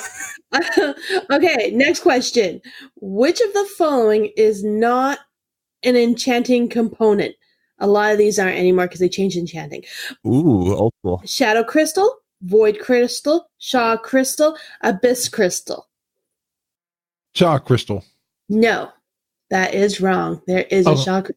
Which one was it? Shadow Crystal. Well, I was wrong too. That would make sense. Yeah. Makes sense to me too. Okay, this one, it depends on how much you pay attention to details of a female character. And we're done. Okay, well, what's the question? Okay, so you must be paying attention to female characters. The demonic female Shaveria, or however you pronounce her name, how many arms does she have? 6. That is correct. Because I forget where I saw them, but I saw them, and I saw... She's in hanging out before Illidan, right? Yeah, pretty much. Yeah, there's lots of them there. Shivara. Yeah. You're all like, I don't know why me doing that with my arms making me have 6, but apparently if I do that, it does. Well, usually there should be some people behind you going like that with you. I'm surprised she hasn't cut some of those arms off, man. Holding swords with 6 arms is that's a lot of practice. Well, that's probably how she died. Okay. Last question for you, Frazley. The Avengers of Hyjal faction is associated with what raid instance? They're next to him. Firelands. That is correct. All right, Frazley, do you have a card for me? Yep, and I had it picked out since we started. Oh, God. No, I didn't look at what it was. I just had it. Okay. Yeah, I normally don't. I just grab. Oh, no. This first question makes me sad. Oh, no. What is the capital city of the Night Elves of the Alliance? Barbecue? Flavor? Mesquite? Sorry. I don't know. They don't have one. Oh, the undead capital city. Darnassus. Yes. And rams are the race amount of which race? Dwarves. Yes. And what object of incredible power did Thrall use to defeat Deathwing at the Maelstrom? Dragon Soul. Yes. Love. It's all in us. No, it's the Go well. charm. Yeah. Oh, his love beads? Oh no, I'm thinking of a new Captain Planet reboot where Thrall is Captain Planet. By the powers of all the elementals unite. Netson hasn't even brought him back yet. Which trinket allows players to summon 3 stewards from House Sparov to fight, cook, and clean for them? And real quick, Allie mentioned this on a Dungeon Fables. I know. Oh. The 6 demon bag. No. I don't know. The Talisman of Warriors. I don't know. Talisman of Barov. Close. The Barov servant collar or Barov peasant collar? Okay. What was that loot? What was that loot that made everybody dance in the auction house? The bomb, the party grenade. Yeah. Wasn't there like a boss drop one? It was like a loot that had like you right clicked on it and made everybody start dancing. I know there's a flute. There's a flute one. Right. I spent a lot of money on TCG loot cards, and I got the disco. Oh, the Piccolo of the Flaming Fire. Ooh. That just made everybody who ever played a musical instrument in band feel a lot cooler. I played a piccolo. Not in band. You're like blow flames out? That's incredible. Ooh. That'd be pretty cool during a concert. You know, have like pyrotechnics. I'm thinking of the final countdown on Piccolo, and as soon as they like the Piccolo starts flaming. I was thinking that too. Oh my god. Oh, sorry. Maybe I watched a little bit too much Arrested Development lately. Oh, I mean, Mrs. Featherbottom. Whenever I get scared, I sing a little tune. We shan't be telling your mother about this, shan't we? Okay. Which is a world boss and is found in Kunlai Summit? Shaw of Anger? Correct. Yes. And which is not an arena team configuration? 2v2, 3v3, 4v4, or 5v5? I want to say 2-on-2. Nope, 4v4. So we have a problem here. Yes. Tie to the death. All 3 of us are tied with 4 each. We're so awesome. So I'm going to grab a random card. No. Han, can I borrow you? Han? A mystery guest. Han is here. Yes. Han. Holy moly. What did she do to him? Is she okay? What broke? What broke? She's like, Han, come here. He's like, break the bottle. No, I will not. I'm sorry. One of our cups broke. She wins. I'm sorry. I can order another one. Not now. Oh my goodness, what's happening over there? It's like listening to the show Cops or something. It's the FBI. Open up. Except you can't see anything. Which is worse, I think. Our brains are going far different directions. It's the old-timey radio. I feel responsible for breaking that. No, don't. Like Law and Order starts. Boom. I know, what would Ice-T say right now? Buy some amazing lemonade. Did you see that thing? Oh man, no, we're totally going off the rails here. Did you see that thing on YouTube where Ice-T tries coffee for the first time? No. So there's a bonus to this class breaking. We found my cat's collar. Oh, good. One of the 2. Are all the cats okay? Yeah. All right, so my hon's not coming over for any bit because he's trying to pick up. Oh, we found the other collar. We now have 2 collars. When things and glasses breaking, is that the time to find the collars? How are the cats? Are the cats okay?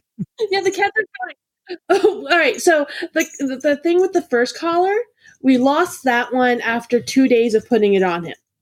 The other collar, he had it on him for about maybe a week and a half, and then it disappeared. Well, now I have 2 collars of exact same look with the same name tag. My cat can wear 2 collars and make it a fashion statement. Yeah. I'm looking at 13 Ice-T lines from Law and Order SVU that will always make you laugh. Okay, hon. So out of these cards, pick a question. Ice-T would say, "This ain't no poker game." And the first one that's able to answer it correctly wins. Sounds good. All right. What is the name Tyrion's powerful weapon that could smite the undead with such force? Ashbringer. Only ashes. Ashbringer from Michael. Who is the Ashbringer? That is correct. Nice. I'm going to Disney. No, I'm not. I can't afford that. I've been to Disney World 3 times. All for free. And I've never paid for any of them. Did you go inside? Yes, I did. And it was at their hotels each time, too. Nice. I know, it's perfect. Ooh. So Michael is the winner of trivia. Yes, he is. Wow, it's funny because we were talking about Tyrion Fordring earlier. Man. This is like Slumdog Millionaire. Look at that. That little conversation about Tyrion Fordring just helped me in the final moments of this trivia round. In the final countdown. And that broken glass got me 2 collars. No. Congratulations. It's like you just got like Pokemon. And so, Frazley, look, I brought bells with me.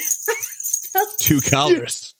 Capture Pokemon. Alessandra said bells are riots, so now they're bells. Ding, ding, ding, ding. Broken glass bells. That's only a warlock would have. I'll just admit that I believe the glass was empty. He just forgot to put it away. And so when he was getting up, it got knocked off of his desk. Only thing broke was the glass. It's replaceable, right? Yeah, I just have to order one online. It's a Alexander Keith glass. I bought him a set because he was drinking a lot of Alexander Keith. He's not drinking Alexander Keith much now, so maybe I'll get a different beer glass. Why are you drinking somebody? It's a brand of beer. Yeah, it's a brand of beer. Okay. Well, thank you both for joining me on this wild and crazy FrazlCast. That was a lot of fun. Where can we find you on the interwebs? You know, the lady that broke a lot of glass, I think she deserves to go first. You can find me on Twitter at lady_Emma. The last Thursday of the month on FrazlCast. Random places, I'm pretty sure. I would say the bar, but I have the bar with me. I almost said CD bars, but I was held back. Yeah, no. I have my own bar. I'll drink here. Yeah. And if you ever come to visit me in Vancouver, I'm more than welcome giving you a shot. But Yay. as my OPA says, 1 drink is courtesy, 2 drinks is fine, 3 drinks, now you're being rude. Just putting that out there. 4 drinks, it starts all over again. And Michael, where can we find you? You can find Food and Fury, Snacksteroth, our recipes and more on our website at foodandfury.com. I'm at Not Michael Heit. Our show is at Food and Fury Show and also at Snacksteroth. Send emails about food, recipes, anything else that's on your mind, and we might just read them on the show. That was so game showy. Sorry. So I'll give you all a whole bunch of alcoholic drink recipes. Speaking of that, my boyfriend's now having a beer. I don't blame him, but the problem is he keeps pouring it. It keeps falling to the floor because it's broken. That's okay. I have a few other beer glasses. Oh, thank God. I even have the beer glasses for Hearthstone that the Blizzard put on their sale one time. Nice. I got a set of those. A set came with 1 glass broken, so they sent me a whole new set. So I still have the old set with 1 glass broken and a new set. Nice. Yeah. The only thing is, by washing it by hand, the labels are coming off. Oh, that's kind of stinks. Yeah, that's probably why they went on sale. Yeah. Well, and with that, before I break any more glasses or get anybody drunk, I'm going to head back to Ironforge. Good travels. Ironforge. That's where I want to go get an ice cream. One of those. An eggnog and fogger elixir? Yeah. And here I thought you didn't open any of your presents underneath that tree. Oh, I already opened those up, and I had a toy armor set, so I was walking around, be like, "Hey, look at me! I fight in wars." You didn't steal Great Father Winter's Hearthstone, so you can't go home. It's gonna be like June and the Great Father Winter's like, I just want to go home. It's gonna be like Nightmare Before Christmas. We're just gonna shove him in a garbage bag and then give him it to Oogie Boogie. What's this? What's this? Tyrion Fordring.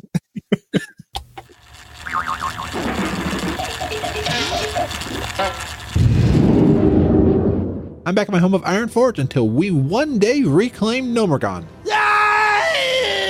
With the new year coming, what better way to throw out that healthy eating habit by eating some delicious food right at the turn of the century. Wait, no, not a century, turn of the year. Frazley, get better at math. Prepare for your well-fed buff with Food and Fury Snacksteroth Edition. It's time to gather your sword and board. Let's enter the kitchen with Food and Fury. 3, 2, 1.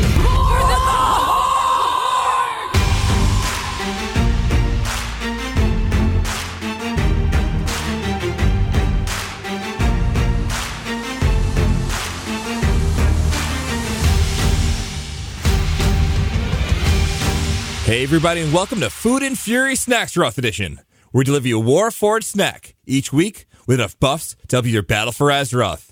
Whether you made roasted boar meat or you've conjured a mage table, we welcome you to the feast. This is Snacks Rough Edition, episode 19. I'm Michael Heit.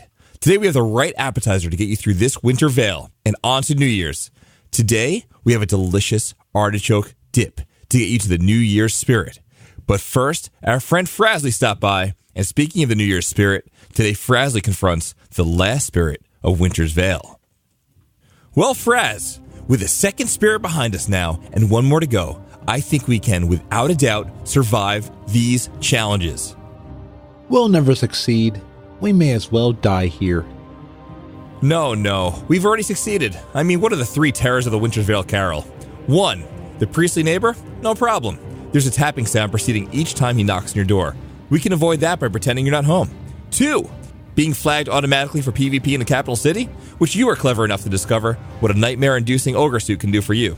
So in the future, we can avoid that too. What about the SOUSs? Spirits of unusual size? I don't think they exist. Holy moly, is that King Varian? I just wanted. Are you going to fight the green men, Papa? I don't know yet, son. I just don't know. Fraz, seriously? Sorry, I always wanted to say that. Where was I? Oh, yes. I task you, Blood Elf, in joining this gnome to meet with Father Christmas during Winter's Veil and Ironforge. Only then will you see the truth. It is your job and duty to see that this Winter's Veil can show you about the future. Perhaps then, and only then, may you learn from the mistakes of the past. Remember, heroes, fear is your greatest enemy. The lights will... Well, that ogre suit isn't going to help us with this one. Could Allie have anything else up her sleeves? I'm out of ideas. We could tuck your ears into a big turkey hat, and people will be like, ooh, a turkey head. And then we can throw up on squirrels, and then... Oh yeah, wait. No, that won't work. Might as well give up and drink eggnog. Fraz, you're a genius. Well, let's take that into context. Fraz, you made me think of something. There's a lot of people in Ironforge. I don't have that much rum. Allie took most of it. No, not rum. We need to go find an ancient Pandaren brewer. Maybe he can brew us up some egg, nog, and fogger to disguise me as one of Santa's helpers. Then we sneak into Ironforge, we chat with the guy in the beard, and wrap up this tale. Wrapping up the tale. Ooh, perfect. Wait. Squirrel tails. No. That doesn't make much sense. Yes, Fraz, exactly. It's not always squirrels, Frazley. But I am curious. What's wrapped under the tree? Maybe when we look at the gifts from the Horde and of the Alliance, something will click in that gnome brain of yours, and you can have a feel-good moment and rid ourselves of the supernatural. Because hey, let's face it, Target is already putting out Valentine's Day decorations. What's a target? Sorry, fourth wall. Ignore me. Let's go find that teddy bear. Oh boy, please don't call him that. He should be wrapping up a batch of his latest brew in Pandaria. I'll send him a raven before we go. Apparently in 2017, they were the fastest mode of communication. Alright, here we go. Dear Tosh, help us bury one. You're our only hope. I apologize ahead of time for my friend Frazley. He likes furry animals. But most of them, and may refer to you as Teddy. Anyway, he somehow irked the GMs, the spirits of Winter's Veil, and now he's being haunted because he has lost sight of the spirit of the holiday. Long story short, we're hoping you can brew us up a famous batch of your brew with a slight modification. Can you take this old recipe for Noggenfogger, combine it with eggnog to make egg Noggenfogger? I think it's exactly what we need to sneak into Ironforge and make the last spirits of Winter Veil happy. Mage Portal? Tashi, you here? Teddy! The door seems to be open. Let's get a hug. Oh man, it's empty. Oh look, he left a letter on the table. Let's see, a letter from Tosh Bafuni. Dear travelers, what a glorious day for finishing a holiday batch of my favorite brew. Good thing it doesn't take 4 to 6 weeks for a single and double fermentation like it does outside of Azeroth. You've come all the way to the Wandering Isle to find me and ask for help, and of course I'll accept. I'll combine punctured dew glands, small eggs, ice cold milk, holiday spirits, holiday spices, and a few proprietary secrets, and here it is. Your small batch microbrew for the most distinguished of travelers. If you take this egg Noggenfogger and get your hands on a gnome enlarger, you might just blend in. Remember, take these drinks with you and use them outside of Ironforge right before you plan on meeting Farther Winter. And Fraz, as it pains me to say this, you're very welcome. Signed, Tosh Mifune. Oh, wow. Thank you, Mr. Tosh. Maybe we'll come back and visit him someday. Oh, well, thanks, Tosh. We owe you one. Happy brewing, man. We hope we see you soon. Mage Portal? All right, my friend. Looks like we are here. Just stay still. All right, here we go. Down the hatch. Yum. Oh, man, that's good. Whoa, I'm feeling good, man. Let me get my world expander. Nope. Mechanical squirrel. Target dummy. No one's pocket watch. Ultra safe transporter. Okay, found it. This should do the trick. Pew, pew, pew. Holy moly, is this what you see from down here? You're so close to the ground. Never mind, let's go find Father's Winter and get this mess over with. All right, oh, man. It's got booted in the head from a Draenei. You okay? You have to announce yourself as a gnome, you know? People never really see you coming if not. Let's just make our way to Father Winter and stop your haunting. Good day, friends of Ironforge. Frazley, I'm here to meet with... Oh man, look at that line.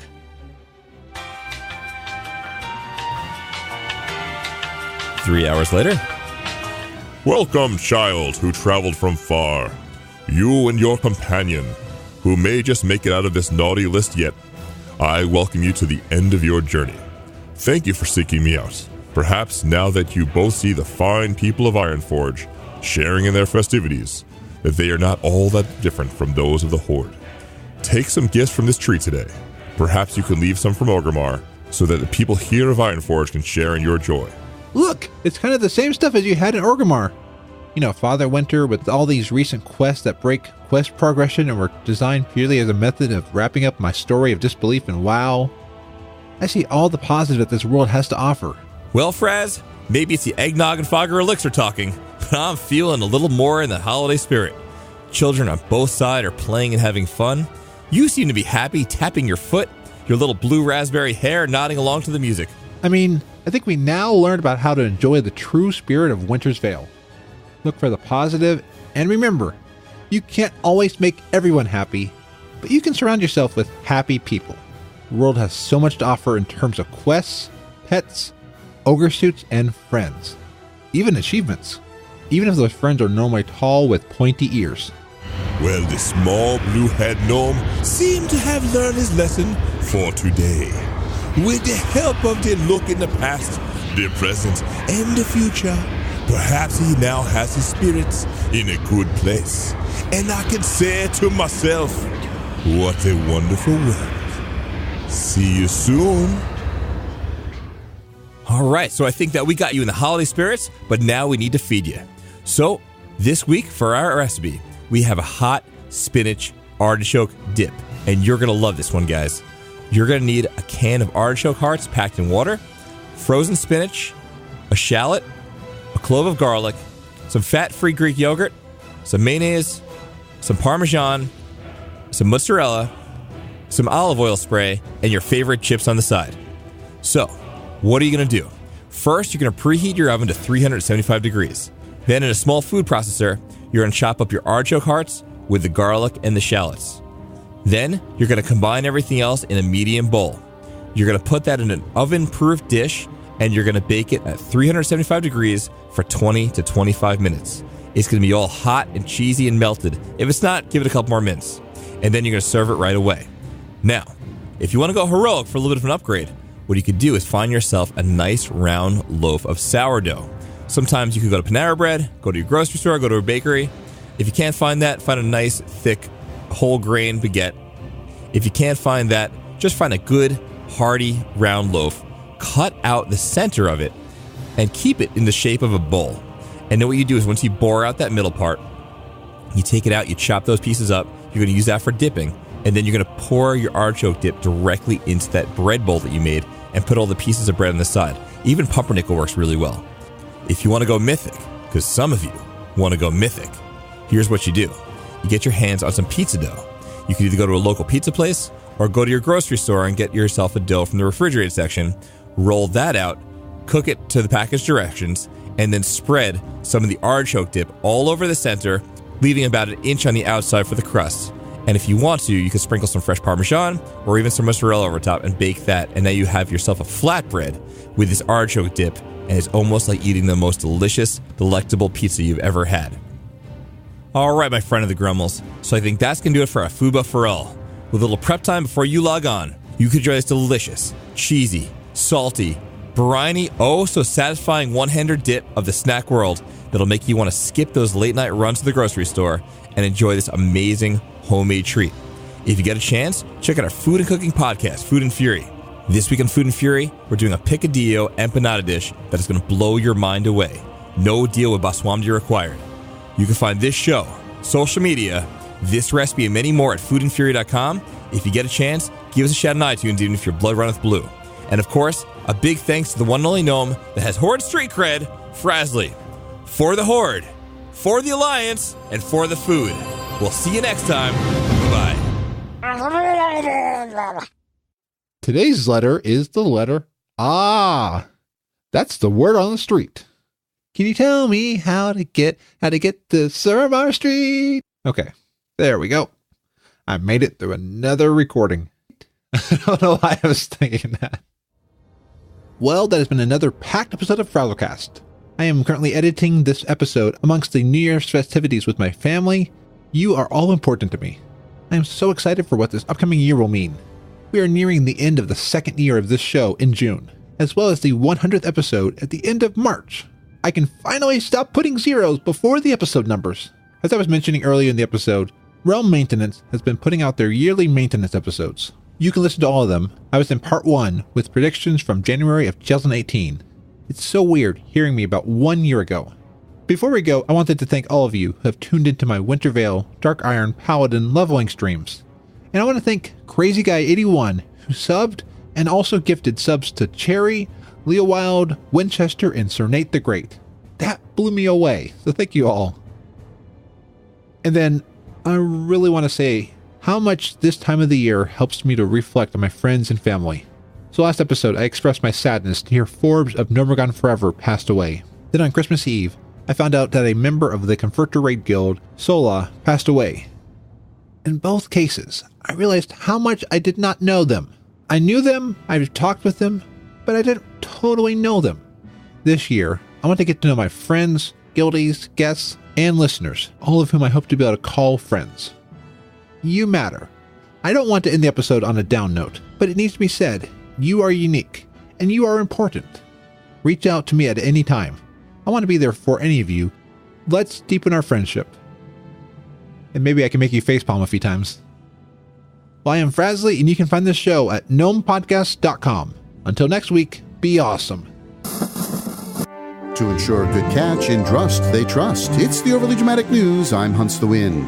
With the Winter Veil holiday season drawing to a close, the Cool Tyran fishing fleet has begun preparations for the annual Midnight Salmon Run on the western shores of Tiergard Sound.